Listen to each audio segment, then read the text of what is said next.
Well, it's been a while and I haven't really done an intro or an update on YouTube, but I'm getting the combine ready, getting the tractor ready, getting everything ready. The crop looks really good, the price not so much, but cut a lot of hay, sprayed a lot of stuff. I'm trying to get you guys caught up on videos. I am just now getting to the point where I have time to sit down and edit them. I am really contemplating just hiring somebody to edit them.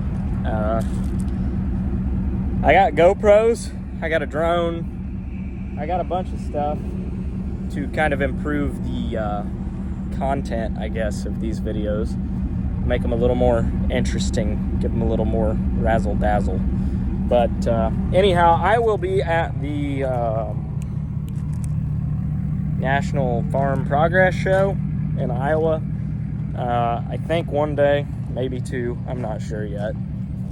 But yeah, I'll be there, so if you see me, say hey, and if you don't, well, just comment hey, because it helps the algorithm. But anyhow,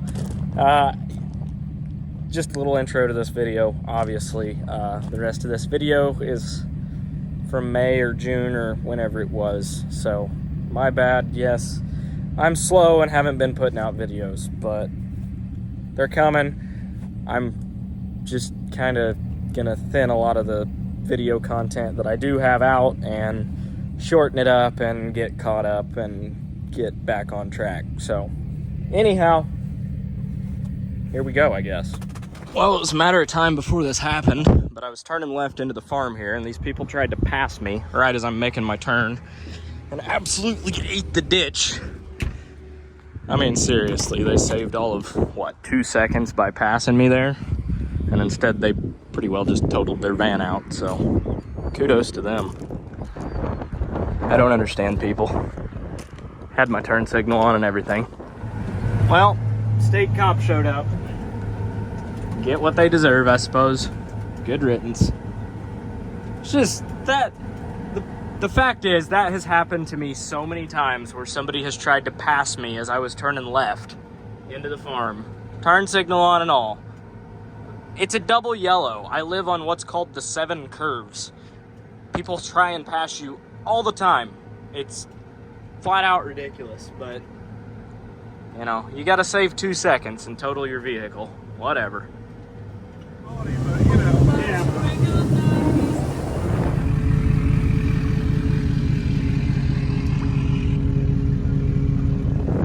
Well, it's been extremely calm tonight. As you can see, the wind's starting to pick up, but we're under a tornado warning as of right now. We got our gnarly looking map on the radar right now. It's gonna be here any time, so I am going to take the truck down to the farm and make sure that the shop doors are good and latched, because they have a tendency to want to come unlatched. I've got pretty well everything that I can in a shed right now, with the exception of a couple things. So, I don't know. I guess we will go batten down the hatches and see what Mother Nature has in store tonight, I guess. Yeah, this is not good. Extremely high wind. You can't see a damn thing right now. Not good at all. It's literally shaking my pickup right now. Yeah, I'm going home. Well, even all the stoplights are out of power. There is no power anywhere, I believe, in our county, the county south of us, or the county north of us. I know there's been several tornadoes down on the ground. I threw a generator back here to run over to somebody's house real quick. I don't really need a generator at home. My road, fortunately, I'm out of power at the farm and at my house as well. But fortunately, I don't usually not have power very long because I'm on the highway and it's a big 3-phase line, so they usually get it fixed pretty quick. But I feel for the linemen tonight, because they got a long night ahead of them, because power's out just about everywhere. And if you look at GPC, those trailers are flipped over. Those box trailers are on top of each other.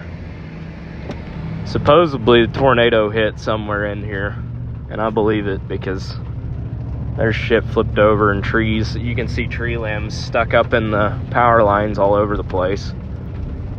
They got Western out here. Well, essentially, there are about half of the roads right now that you cannot pass. I'm gonna go get a trailer and the skid steer hooked up, get the grapple on it. I've been to town. I've been south of town. Apparently north of town got hit just as bad. There's trees down pretty well everywhere, including this road. A neighbor just south of here, real good farmer, lost his machine shed. I believe it's sitting on top of both his planters right now. So, bad time of the year for that. So, I don't know. What I'm gonna do tonight's just, I mean, it's midnight now, but get the chainsaws gassed up, sharpened up, get the skid steer. Well, I can't fuel the skid steer up. I don't have power at the farm. So I do have a generator. I can run that generator to run my fuel tanks, I suppose, and get fuel. I think I just filled the skid steer up, so, but none of the gas stations have power. I mean, Odin, Washington, and I believe Ireland, which is just south of me, Otwell, Ireland area, nobody has power. So none of the gas stations are open or anything like that. But you got to be careful when you're driving these county roads right now, because they are, there's power lines and trees down everywhere. So take it nice and easy, I suppose. Got the neighbor's trampoline there. Then looks like one tree down here, two trees down there, and I can't tell if there's more down back there or not. Well, seeing it in the daylight, it ain't great. About everywhere you look, there's lots and lots of damage. There's what's left of a hoop barn up there, but a lot of it is strung across this field. See little pieces of plastic there. So we've been just cleaning up trees, sawing them, hauling them, all that fun stuff. But the skid steer, I ripped a damn fitting out of, cracked it. The hydraulic hose is too long and got right into the track and pulled it out and cracked it. So I'm fairly certain I got another one at the farm, so we'll go get that replaced and be back in business real quick.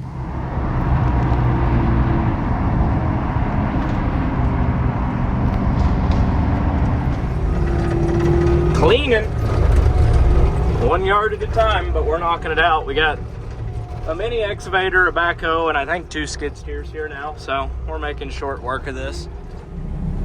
Yeah, this is gonna make quick work of things. Well, it's been a long day and I'm going on like 30 hours with no sleep, but the sky is blue and the clouds are fluffy and life's good. I haven't ate all day, so we're gonna go try and find a drive-through. You can tell all the skid steers are headed home, myself included, but you can drive north, you can drive south, you can go about anywhere and find storm damage right now. The fact that those big power line poles are even on the ground kind of speaks volumes to just how good the wind got last night to be taking those down. I know of at least 2 of them that are down. But I don't know, it's pretty cool today. A lot of people out and about working together. That is the cool thing about small towns, is when something bad does happen, everybody kind of comes together. I mean, I've been, I don't know, 4 or 5 different places today cleaning things up, and every single place I've been to help clean things up, there was 10, 15 other people there doing the same. So that's pretty cool. You know, you don't ask for anything, but when it happens to you, that they do the same for you. So cool thing about small towns. But I'm tired, I'm hungry, so I'm gonna go find some food and go take a nap. What happened here? Oh, that's a camper. That's unfortunate. Yeah, it got windy last night. All the corn's blown flat, and there's a camper that's probably very on sale if you want to come get it off of I-69 right before the Washington exit. Anyhow, I'm going to bed soon. Even though it's only, I don't know, 7 o'clock, 6 o'clock. I'm tired.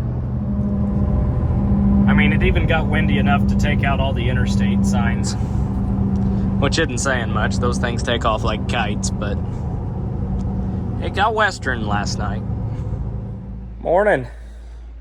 We've been cleaning up a lot of storm damage the last few days, but finally got most people pretty well taken care of. There's still a lot of damage in town. There's still several people a few days later that still don't have power.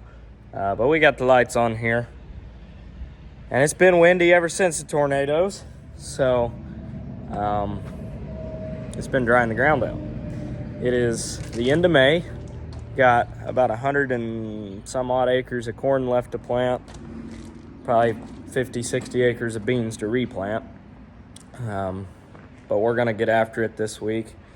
First things first, this wheel bearing here was out, so I've been beating on it and in there with a die grinder. It had some burrs and stuff on it where the new races weren't wanting to go in, but got the races in, got them in there good and flush, so we're ready to pull the tillage tool up here and throw this bearing on, get the tire back on, and grease it, go over it, fuel the tractor up, get it ready to go. The last 100 acres or so. So it's hanging on by a wing and a prayer, but we're gonna get her done. So that's what we're doing today. Well, up next, I got some different nozzles, different tips.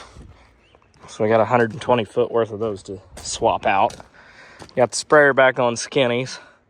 So I'm basically going through it. I'm gonna change the oil, grease it. It didn't need an oil change before this spring, and I knew I wasn't gonna put a ton of hours on it with burn down. So I waited to change it until summer or late spring, whatever you wanna call it.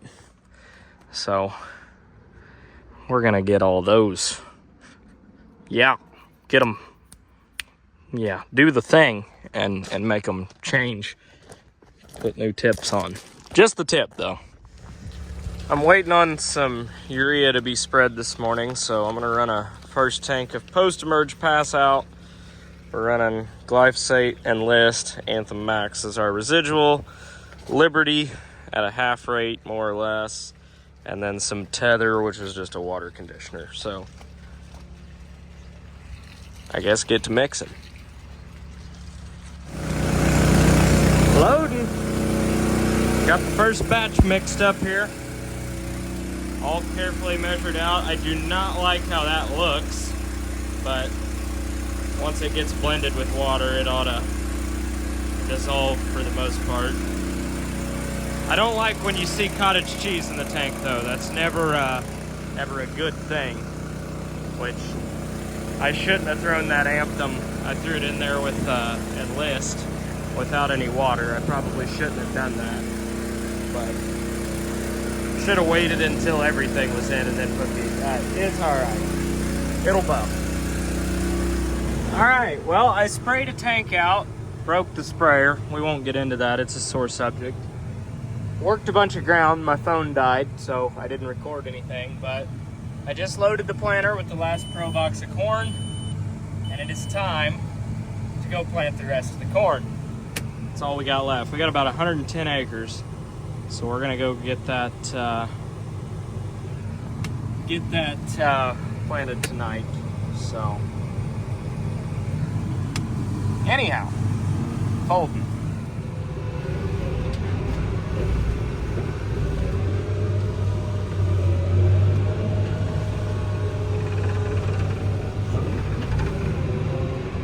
Well, we are back at it today, doing some planting. Last night, I was going to come out here and plant corn. Got all the way out here and realized I had some issues with the planter. So, I didn't plant last night, but we're planting today. So, we should knock out the rest of the corn, I don't know, maybe even about 1 o'clock today. So, got about 100 acres left, so I guess we'll keep on keeping on, I suppose. Well, we're still rolling. Right a little over 5 miles an hour. I had to lock my row cleaners up because the state wanted me to cover crop this, and this is the stupidest ground to cover crop because it lays extremely wet. That's why it's March. I wish it was March 31st. It's May 31st, and it's basically, I planned on no-tilling all this stuff. That wasn't an option. There's a few places where I've intentionally left it no-till, like there's a couple places back in there, just to see how the planter would plant through it. It wasn't even closing the seed trench. It looked terrible. You would not grow a corn crop trying to do that. So I scratched it all open yesterday with Steiger. But now you've got all these root chunks and root balls, and it's a mess. So all that was doing earlier was making the row cleaners wrap. So like only half of them will even turn right now because they're so balled up with wheat, which is dumb. And it would have done the same thing if I would have tried to plant into standing wheat, just because of the way it was killed off. It's half dead and it falls apart and wants to wrap. So not an option to no-till, mainly because it was so wet still. But obviously we're making dust now. It's planting decent, but I did have to raise all my row cleaners because they were wrapping really bad. So we're back after it. 1 pass left on this field. I've got 4 little patches left. Probably, I don't know, 25, 30 acres combined in those 4. So a bunch of little tiny patches, but we're getting with it. We're planting corn, and we're gonna have the corn planted before June. I mean, only a day before June, but we're gonna have the corn planted before June, as long as everything holds together.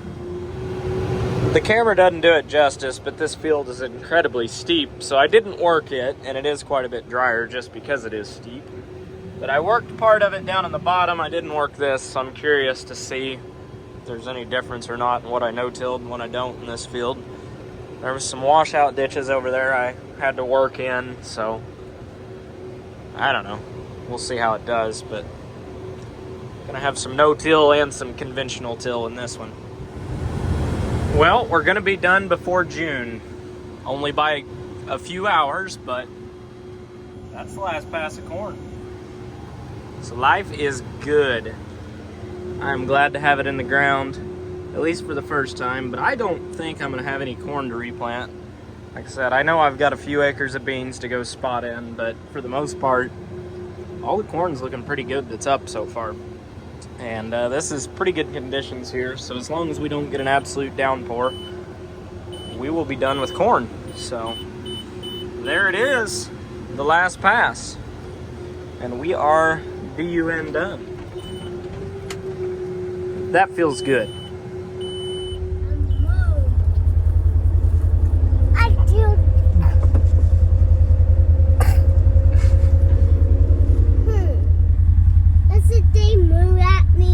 Did say moo at you, didn't it?